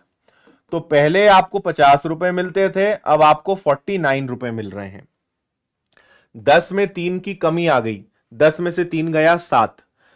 बिक्री सेल्स बढ़ गई 40%, 5 पर 2 की वृद्धि हो गई, 5 से हो गया 7। तो मुझे बताइए कि पहले अगर आपको 50 रुपए मिलते थे तो अब आपको 49 रुपए मिल रहे हैं। तो आपको तो 1 रुपए का नुकसान हो रहा है, 1 रुपए का घाटा है। 50 पर मल्टीप्लाई बाय 100, 50 से कटेगा 2 बार, 2% की कमी हो गई आपकी इनकम में, आपकी आय में, 2% डिक्रीज। ठीक है भाई, काफी आसान सवाल है। चलिए भैया कुर्सी की पेटी बांध लो अब जरा, और तापमान बढ़ने वाला है अब इसके आगे जितने भी सवाल आएंगे ना सब मजेदार आने वाले, खतरनाक आने वाले। देखो मेरे साथ पढ़ो तो टाइम देख के पढ़ा ही मत करो, घड़ी को देखा ही मत करो बार बार, है ना, कितने बज गए और इतने हो गया उतना हो गया। मजा आ रहा है, सीखने को मिल रहा है, मन लग रहा है, समय नहीं देखना, है ना। समय देखना इस बात की निशानी है कि हमारा मन नहीं लग रहा, और जिस काम में मन ना लगे वो करना ही नहीं चाहिए, है ना। जबरदस्ती क्यों पढ़ना, नहीं पढ़ते बन रहा है छोड़ो, मन लग रहा है तो फिर समय मत देखो, और समय देख रहे हो तो फिर काम ही मत करो।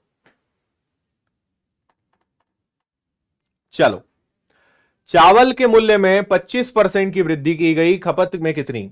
देखो कभी भी अगर खपत का सवाल पूछा जाए तो इसकी एक बहुत प्यारी ट्रिक है जो मैंने बनाई है, और उस ट्रिक का नाम है मूर्ख। उस ट्रिक का नाम क्या है, उस ट्रिक का नाम है मूर्ख। कभी भी आपसे ऐसे खपत वाले सवाल आए ना कि बताओ खपत में कितने की वृद्धि हुई, खपत में कितने की कमी हुई, ऑलवेज रिमेंबर मूर्ख, है ना। कोई एक व्यक्ति आपको याद आ जाएगा, जैसे मैं मूर्ख कहूंगा आपको किसी का चेहरा याद आ जाएगा, है ना। तो बस उसको याद रख लेना कि जब भी खपत का सवाल आए तो उस व्यक्ति की याद कर लेना है अपने को। अब आपको के जीवन में कौन है मुझे नहीं पता, है ना।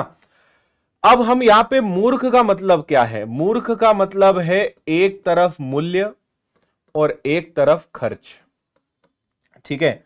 जो अनुपात मूल्य और खर्च का होगा वही अनुपात खपत का होगा, है ना। कि खपत पहले क्या थी और खपत अब क्या है। जो अनुपात मूल्य और खर्च का होगा वही अनुपात खपत का होगा। मैं आपको अभी ये बता भी दूंगा कि ये कैसे आया, है ना, वो भी मैं आपको बता रहा हूं, प्रूफ करके भी बताऊंगा कि ये कैसे आया, है ना। मूल्य में 25% की वृद्धि हुई तो मूल्य भैया 25% बढ़ गया, यानी 125 हो गया। वृद्धि हुई, 100 में 25 जुड़ गया, 125 हो गया। खपत में क्या करें कि खर्च में 40% की कमी आ जाए, कम है, 100 में से 40 गया, यानी कितना आ गया, 60। पहले ट्रिक समझ लो, उसके बाद फिर आपको इसका लॉजिक भी बताऊंगा। और सबसे आसान तरीका बता रहा हूं ऐसे सवालों को करने का, नो कंफ्यूजन, कभी दिक्कत ही नहीं होगी। मूल्य 25% बढ़ गया, खपत 40% कम हो गई।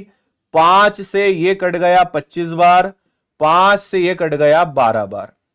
तो पहले खपत 25 हुआ करती थी, जो अब कितनी हो गई है, 12। पहले खपत 25 हुआ करती थी, जो अब कितनी हो गई है, 12। 25 से 12 होने का मतलब है 13 की कमी, 13 कम हो गया, किस पर, 25 पर।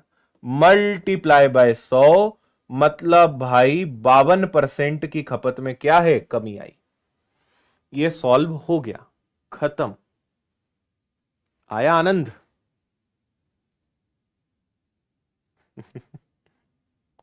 अच्छा, कई लोग बोल रहे हैं सर हमारे सामने तो बहुत सारे चेहरे आ रहे हैं। ये मत भूलो कि तुम्हारा चेहरा भी किसी को याद आ रहा होगा।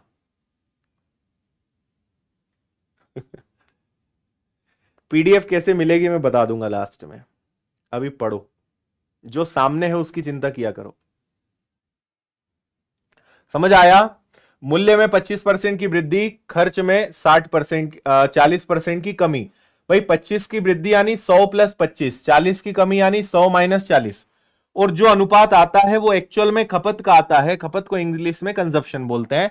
खपत 25 से 12 हो गई, 13 की कमी आ गई, 25 पर मल्टीप्लाई बाय 100, खपत 52% की कमी। मैं आपको बताता हूं कि ये मूर्ख टेक्नोलॉजी आई कहां से है।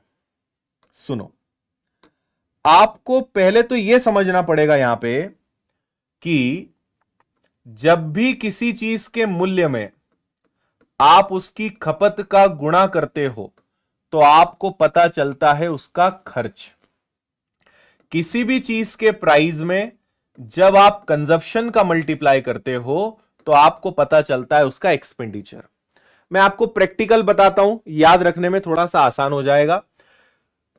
आप समझिए कि पेट्रोल का रेट है 100 रुपए पर लीटर और हर महीने आपको 5 लीटर लग जाता है, यानी आपका महीने का खर्चा कितना है, 500 रुपए।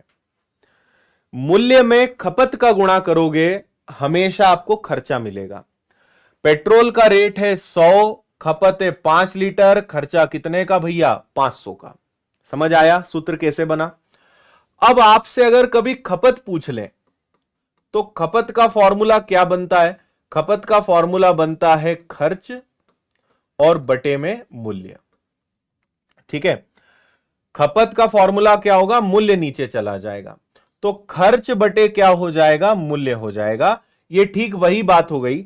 आप याद करो, मैंने कहा कि कोई चीज 125% हो गई। 125% का मतलब क्या हुआ, 125 बटे 100, यानी वो 100 था 125 हो गया। तो खपत का मतलब क्या होगा, खर्च बटे मूल्य, यानी जो नीचे था वो पहले, जो पहले था वो नीचे आ जाएगा और जो अब है वो ऊपर आ जाएगा। तो एक्चुअल में खर्च और मूल्य किसका किसका रोल प्ले कर रहे हैं, खपत का। जो पहले था वो ये अब है।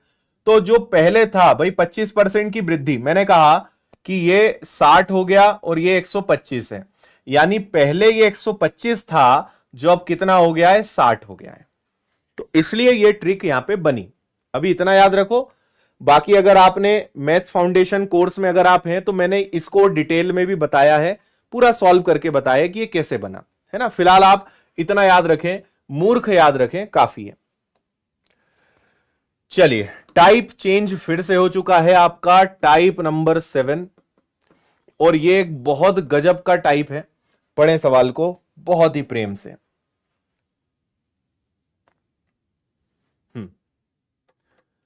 ये बड़ी दिक्कत है तुम लोगों के साथ है ना, शाम तक डेटा ही खत्म करके बैठ जाते हो तुम। भाई 400-500 MB ना बचा के रखा करो रात की क्लास के लिए। डेली क्लास लग रही है, रोज 8 बजे मैं आपसे मिल रहा हूं, इसलिए रोज विदाउट पीले चावल 8 बजे आ जाया करो। और 1-2 दिन भी आपने क्लास अटेंड कर ली तो फिर आपका मन ही नहीं करेगा कि इसको मिस करें, फिर आपको रोज सारे काम छोड़ के क्लास अटेंड करना ही पड़ेगी, आपका मन कहीं और लगेगा ही नहीं।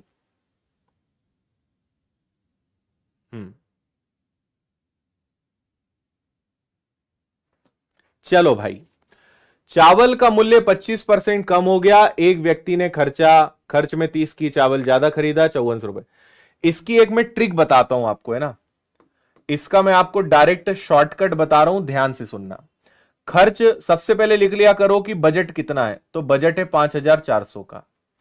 कितने परसेंट की कमी आई, तो आपको 25% की कमी आई। कितने किलो का फर्क पड़ा, 30 किलो का फर्क पड़ा।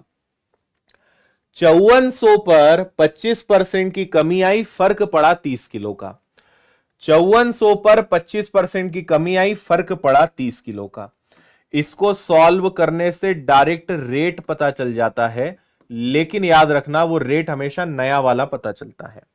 ठीक है, तो आपके 2 जीरो से 2 जीरो तो गए। ठीक है, 25, ये 5 बार, ये 6 बार, और 6 से ये 9 बार, और 9 से 5 बार। तो आपको डायरेक्ट पता चल गया कि चावल का अभी वाला रेट क्या चल रहा है, 45 चल रहा है, 45 चल रहा है। पर आपसे बोला है चावल का वास्तविक मूल्य बताओ भाई, पुराना मूल्य बताओ, चावल का पुराना मूल्य क्या है। इस ट्रिक से आपको हमेशा नया वाला रेट मिलेगा, यह ध्यान रखना। और अभी 1-2 सवाल और करा रहा हूं तो आपको समझ में आएगा।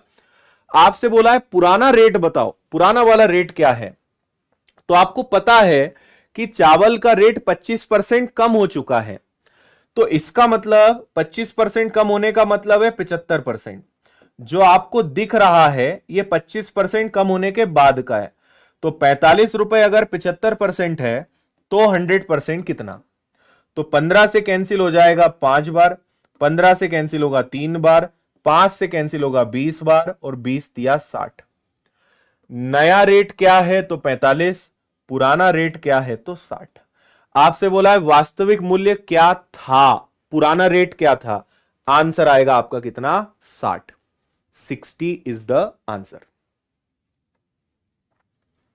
आया समझ में? आप यही चीज रेशो बना के कर सकते थे। 25% मतलब कि 4 से रेट हो गया 3।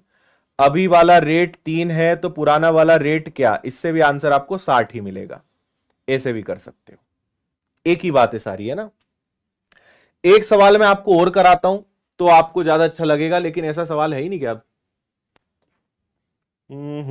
अच्छा, सवाल नहीं है ऐसा। चलो एक बार मैं इसको बताता हूं।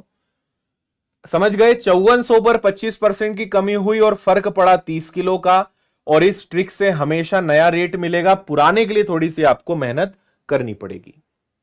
क्लियर है बात? चलिए, सॉरी।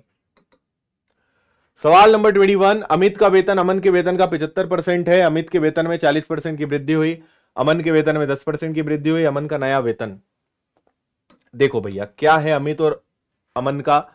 अमित का वेतन, अमित का जो वेतन है वो अमन के वेतन का 75% है।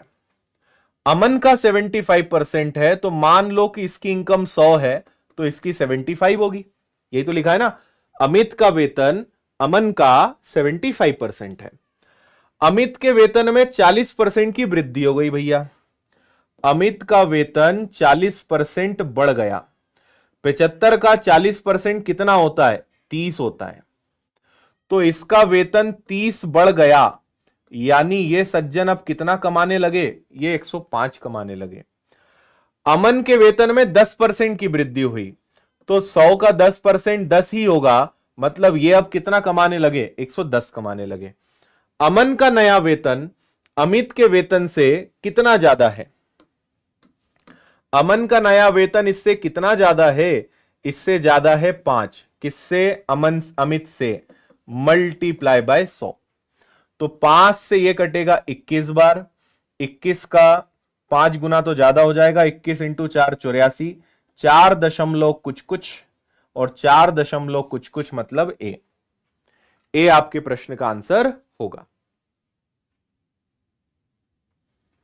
बहुत ही आसान सवाल निकल गया है तो, है ना भाई। इसका 75% है, ये 75 कमाता है तो ये 100।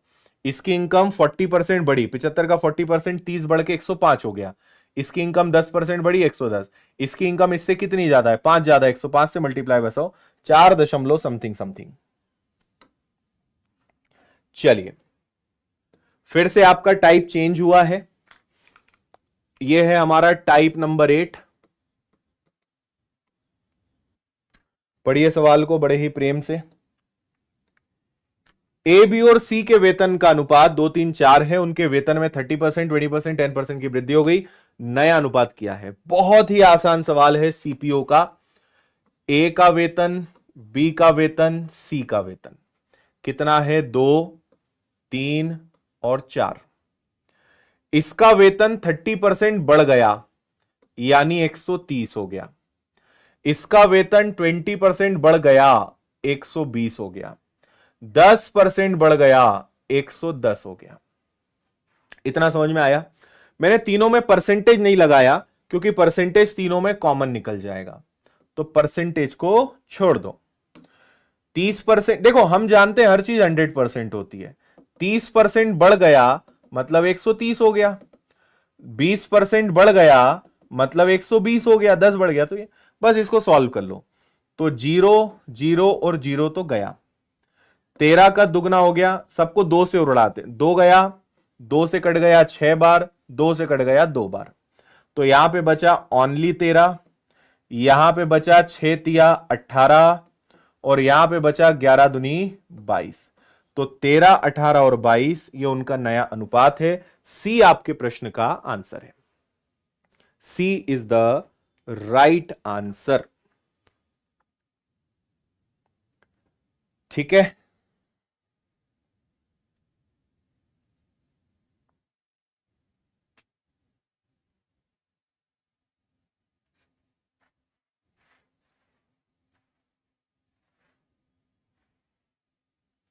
बोलो भाई, आनंद की प्राप्ति हो रही है? ये इसी टाइप का सवाल है, ये भी एक है, ये भी एक है। चलो, ये सवाल हमारा लास्ट रहेगा, स्कोर कर लेते हैं। और अभी 2-3 टाइप बचे हैं। किसी दिन हम फिर से एक आय व्यय बचत का पार्ट 2 लेकर आएंगे और आपको और अच्छे अच्छे सवाल अभी करा देंगे। अभी तो बचा है, लेकिन हर टाइप करना भी जरूरी है ना। इस सवाल को और कर लेते हैं। ए की आय बी का 80% है। देखो, एक ए लिख लो, एक बी लिख लो, फिर 3 चीजें लिख लो। एक हो गया आय, एक हो गया व्यय, और एक हो गई बचत। ठीक है। ए की आय बी का 80% है। इसमें पूरा कनेक्टिविटी वाला क्वेश्चन है। सवाल ढंग से पढ़ोगे एक बार में कनेक्ट कर लोगे, ढंग से नहीं पढ़ोगे निपट सुलझ जाओगे, है ना। ए की आय बी का 80% है, ए का व्यय बी के व्यय का 60% है, ए की आय बी के व्यय का 90% है। ये लाइन है भाई सबसे काम की और सबसे पहली। ए की आय बी का 90% है। मैं क्या करूंगा, मैं मानूंगा कि बी का खर्चा 100 है। ए की इनकम बी के खर्चे का 90% है। ए की इनकम इसका 90% है, तो इसका 90% मतलब ये अगर 100 रुपए खर्चा करता है तो ये बेचारा 90 रुपए कमाता है। 100 का 90% है। ठीक है। ए का व्यय बी का 60% है। ए का खर्चा बी के व्यय का। मैंने इसी को क्यों चुना, क्योंकि इसी से ए की इनकम आ रही है और इसी से ए का खर्चा भी आ रहा है। इसी से दोनों चीजें कनेक्ट है। देखो, बी के व्यय का, बी के व्यय का, बी के व्यय से दो दो चीज जुड़ी हुई है। तो मैंने पहले बी का व्यय तय कर लिया कि पहले बी का व्यय पता लगाते हैं, इसलिए बी का व्यय हमने क्या ले लिया, 100। तो ए की इनकम खर्चे का 90% है, 100 का 90% 90 है। और ए का व्यय बी का 60% है, इसका 60% यानी 60। तो ए का तो पूरा हिसाब किताब ही हो गया। 90 कमाता है, 60 खर्चा करता है, तो बचाता कितना है भैया, 30। अब आते हैं पहली लाइन पे। ए की इनकम बी का 80% है। बी का 80% यह है, बी का 80% ए की इनकम है यानी 90 है। बी की जो भी इनकम है उसका 80% 90 है। तो 80 का भाग देके 100 का गुणा कर देते हैं। 90 में 80 का भाग देके 100 का गुणा कर देते हैं। तो 8 एकम 8 एकम 8 दूनी 8 पंजे। एक बार आप देख के बताओ कि क्या 112.5 आएगा। ठीक है, 112.5 आ जाएगा। 90 80 बटे 100 यानी 112.5। तो भाई 112.5 में से 100 गया यानी 12.5। तो हमारे ए वाले भाई साहब 30 रुपए बचाते हैं और बी वाले भाई साहब इतना कमाने के बाद भी 12.5 रुपए बचा पाते हैं। इनको और शॉर्ट कर लेते हैं। ठीक है, आप इसको उड़ा दो 25 से 5 बार और 25 से 12 बार। अब क्या पूछा है, ए की बचत बी से कितनी अधिक है। ए की बचत इससे कितनी ज्यादा है, जिससे से लगता है। आज ये तो सीख ही गए होगी नीचे किसको रखना है, बी से, है ना। ए की बचत बी से कितनी ज्यादा है, कितनी ज्यादा है, 7। किससे, बी से। Multiply by 100। 5 से कटा 20 बार, 7 दूनी 14। 140% आपका आंसर है। 140% इज द राइट आंसर। आया समझ में, क्लियर। 100 माना तो 90% ये, 60% ये, तो ये दोनों चीजें तो कनेक्ट हो गई। और आपसे कहा है कि ए की इनकम इसका 80% है, बी का 80% ए है। तो हल करा तो पता चला कि बी उस हिसाब से ये है। 90 में से 60 गया 112 5 में 100 गया। इनको हमने और सॉल्व किया तो इसकी बचत 12 है। कितनी ज्यादा है? 7 ज्यादा है 5 से, यानी 140% ज्यादा है। आया मजा? चलिए, तो मुझे लगता है कि आज के लिए इतना पर्याप्त है। कल हम इसके आगे फिर मुलाकात करेंगे। कल का टॉपिक क्या है? आज की क्या पीपीटी गड़बड़ हो गई? तो मैं एक बार जरा चेक कर लेता हूं। आपको पता है कि रोज हम 8 बजे मिलेंगे, इसमें कोई संदेह होना ही नहीं चाहिए। और रोज हम एक चीज उठाएंगे। इसकी पीडीएफ भी आप डाउनलोड कर लेना, मैं क्लास खत्म होने के 2 मिनट के अंदर आपको शेयर कर दूंगा। मैं बस ये देख लूं कि कल का अपना क्या टाइप है। हाँ, कल हमारी क्लास है घातांक और करनी की। कल हम क्या पढ़ेंगे? रोज रात 8 बजे आपको आना है, मतलब आना है।